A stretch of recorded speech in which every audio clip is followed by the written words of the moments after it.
when the night has come and the land is dark and the moon is the only light we'll see.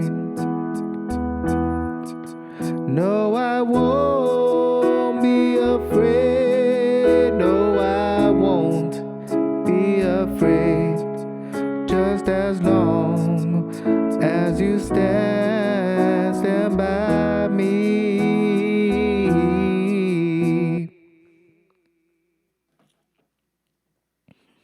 Hi guys, my name is Lee, and I just wanted to show you some things that I'm doing on Ableton Live. You can use this for a digital audio workstation for recording, playing samples, looping. You can also do some automation on here too, which is a great digital workstation. I know there's other ones out there that you can also use too. So what I have here, you can use either Ableton stock plugins or the stock plugins that you're already using. And what I'm using here are Wave plugins. So let me start off with the vocals. So let me start off with the routing first. So pretty much the routing that I'm using is for sends. Pretty particular, like with soundboards, they have sends. So there's like different parts of a soundboard. So you have the faders, you have the knobs. Um, Usually you have a knob for like EQ, for FX. You could even use it for like monitor sends too. So you could be sending sound through monitors, and each one would have like its own send. So this is the same thing that I'm doing here. So you could use the sends for effects, like if you have internal or external effects that you're using. You can also use it for channels. So if you're subgrouping and you want certain different types of sounds to be going to certain different channels that you want, which will be called buses. And each bus, you can use it for different matrices. You could use it for monitors. You can use it for grouping, and you can also use it for like volume control. So like, there's like so many things that you can use Sense for. So right now, I'm using it for vocals, for the band, for the drums, and you could also use it for like reverb and delay. Okay, so what I have here is the vocal, and this is the chain. So I'm using an SSL channel, pretty similar to the solid state analog channel strip, and this is in a VST plugin form. And I'm using this pretty much for EQ filtering, just removing some of the sounds that I don't want on there.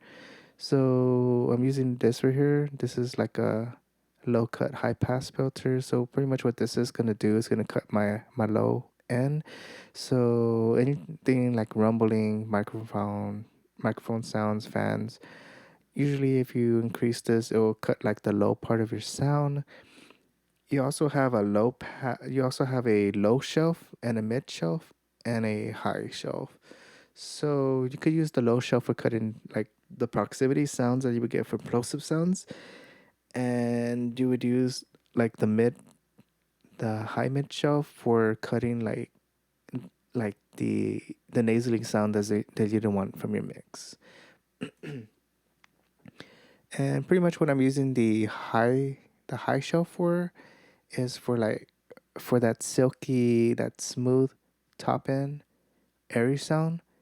And what I do is there's these knobs right here that you can use to change how much of the bandwidth, the volume, and what frequencies you want to affect. So let me start off with this high pass filter here. So if you look at it, it's gonna tell you like how much low it's cutting. So anything from 204 and below is being cut from the low. And for the low mid shelf, so pretty much I'm going to use that for the proximity. So what I first do is I increase the volume and then I put this to the highest peak. So there's gonna be like what the high peak is gonna be doing for the Q is that it's gonna be for like specific frequencies. So that's what I'm looking for. And then I'm gonna use this frequency knob to find where that rumble is for that proximity. And then I'm just gonna lower it until I find where I like it. Usually I do it like around 6 or 3 dBs. And then I use the EQ to gradually increase the wideness of where I want those frequencies to be cut. So the more wider it is, the more frequencies it's going to cut. The more of a peak, the less frequencies it's going to cut. Then you also have this high mid shelf right here. So I'm going to use that for like nasally sounds. So I'll increase the volume, put it at the highest peak, and then I'll just scope it out with the frequency until I find where I don't like that sound. Then I'll remove it, and then I'll figure out like how many frequencies I want to remove from that area. And then for high, the high shelf, so pretty much I increase it like maybe about 3 dBs. And I usually start off with the highest frequency. So once you start decreasing it, that scope is going to start going up. So usually I like to start off from the highest frequency and then just go decrease it just a bit until I get that airy sound, and then that's where I stop. There's some other ones on here too, a compressor, expander. Um, there might also be a gate. So compression is gonna be like helpful for like volume. So you have a threshold, you have a ratio, and you have a release. You also have expansion, which does the opposite of compression, increases the volume. And a gate is pretty much like a duct. So whenever that duct is open, the sound passes through, then the duct closes. So you usually use that for like drums, very high, loud instruments, especially like for rides, snare drums. They're all bleeding into that microphone. So that's when you would use the gate to duct that sound. So only time it opens, it places that sound, and then it cuts it out. So any unnecessary sounds is cut off from it. So no bleed. Okay. You also have compression, which I'm using for CLA 76. And the CLA 76, so let me show you what some of these actually do. So you should keep it at blue for the CLA 76. I put it at the highest setting. So the 7 is like the fastest release. And then a 3 for a slow attack. Usually this will be like the sweet spot for vocals, but you could change it the way you like. And then I have this set up to a 4:1 ratio, so every 4 dB is a 1 decibel compression. Then you would use this input knob for threshold, and then you would just increase it until you get that compression. So usually when you start getting like around 6 to 7 dB, that would be okay.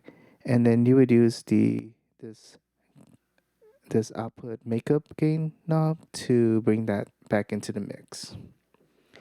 You also have another one called a C6. You could also use whatever compression that you have on your stock plugins. So the CLA 76 would be like a glue compressor. Then you have a multi-dynamic compressor for C6. So this is pretty much going to compress the actual frequencies. So the one that I first showed was the CLA 76. So that was actually compressing the actual sound of the vocals, and then increasing it by 1 dB. So every time you're increasing those dynamics, that's where you're getting that compression. The same thing for this, but this is actually compressing each frequency. So every frequency that you have, you can actually change to any type of release, attack, threshold that you want to have. That way, until you get that balance of that actual um, that actual frequency where it's more blended out the way you like. Okay. You also have a de-esser. The de-esser is pretty much for sibilants. It's gonna cut off that high S sounds until you find where it's more pleasant. That would be the great spot to have it at. You also have some other ones too. So there's also another one called a limiter. So this is pretty much like a hard compressor. So usually I would put the hard compressor like on the drums and on the master track. So that compression, that hard dynamic compressor is pretty much just gonna, it's gonna be, it's not gonna have like a ratio like a 4 to 1. So you have to be like really gentle with the way you use a limiter than when you use a compressor with, um, because it helps to boost the sound, but you could also lose the sound too, and it just sounds more distorted. You don't want to have too much distortion. The way that you would use like with multiple compressors, so the best way is to start off with less. That way you don't have too much of that baggage at the end when you're doing compression. So you usually want to start off less is better than having more compressor. So usually you just want to start off, if you just have one compressor, that would be good enough. Um, Usually that would be good enough than having multiple compressors that do different things.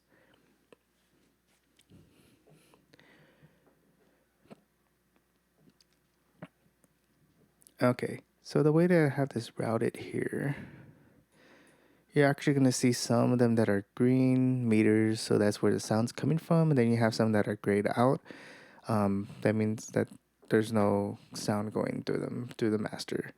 So the way that I have this set up is I have a vocal track right here, and then this is where the sends for the loops are here. So that's where these are off. I'm using this for beatboxing. And then I have this going into the Vox right here. So this is gonna go in here, and then it's gonna go into the beatbox right here. So that's where my send is. So the send is going into the beatbox, and then this is gonna go into the band bus. It's the same here too. So this is gonna go into the band bus. So the way that this working is that you have the vocal. So this is gonna be where the sound's coming from, but I have it coming from two different places. So this is gonna be like my main vocals, and this is where the beatbox is going. So whenever I create a loop in here, so every time I play the loop, it's gonna record, and then it's gonna be shoot out into a different channel, which will be my beatbox. And then after the beatbox, it goes into the band bus. And this one's also going into the band bus right here too. So both of these channels are going in different channels, but they're going into the same bus at the end. So that's where I have this band bus right here doing the same thing for compression. So I'm using that compressor for volume with an EQ of an API preamp. So that's going to add more warmth, more texture, more style. So over here, and then this is where I have the hard compressor right here. And that is for the actual beatbox, which I'm using for the drums. Then after the beatbox, that's where I have the band bus, and this is where the other plugins are at. So this is going into the compressor right here. So this is where everything's gonna be glued. So this is where all the group channeling that I was going over. So like all the band, the drums, the vocals, the guitar, the piano is going into here, and then the threshold is going to glue all of that together, and then the makeup gain is going to increase the gain. I also have something that I'm still working on, which is being used for vocals. So later on, I'm going to go ahead and create. I'm going to go ahead and create a vocal channel bus that I'll be using, which is actually going to be going into a send. So when I'm doing the looping for the vocals, going into the harmony, each one's going to have that same compression going into this same send channel here. But I only want this to turn on only when I have the main vocals. So what I'm gonna do is that I'm gonna play the vocals. I'm gonna have this turned off because it's gonna be going into here. And then this is where it's gonna be going into that vocal channel. So I don't want those to be playing at the same time. So after I get the looping for those, then I'll use like like a control to turn this back on, so that whenever these are going into the vocal bus, all of those are going to be going into the vocal bus, and then it's going to go into the band bus. So everything is going to be going into a bus, and then all of them are going to be meeting at a main bus at the end, and then it's going to go into the main channel where you will hear the sound.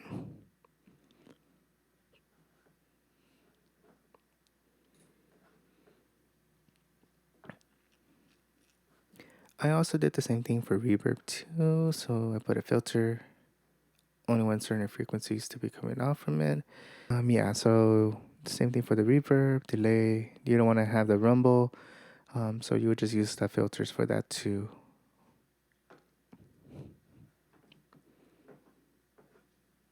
I hope this has helped you out and you'll try it out. So this is just something I was trying out. It's just experimental. Not sure how it's gonna work out yet. I did try it out with some loops, and I'm still thinking about trying some other stuff too. I don't know, maybe thinking about just going back to what I was doing before, but hopefully y'all like this.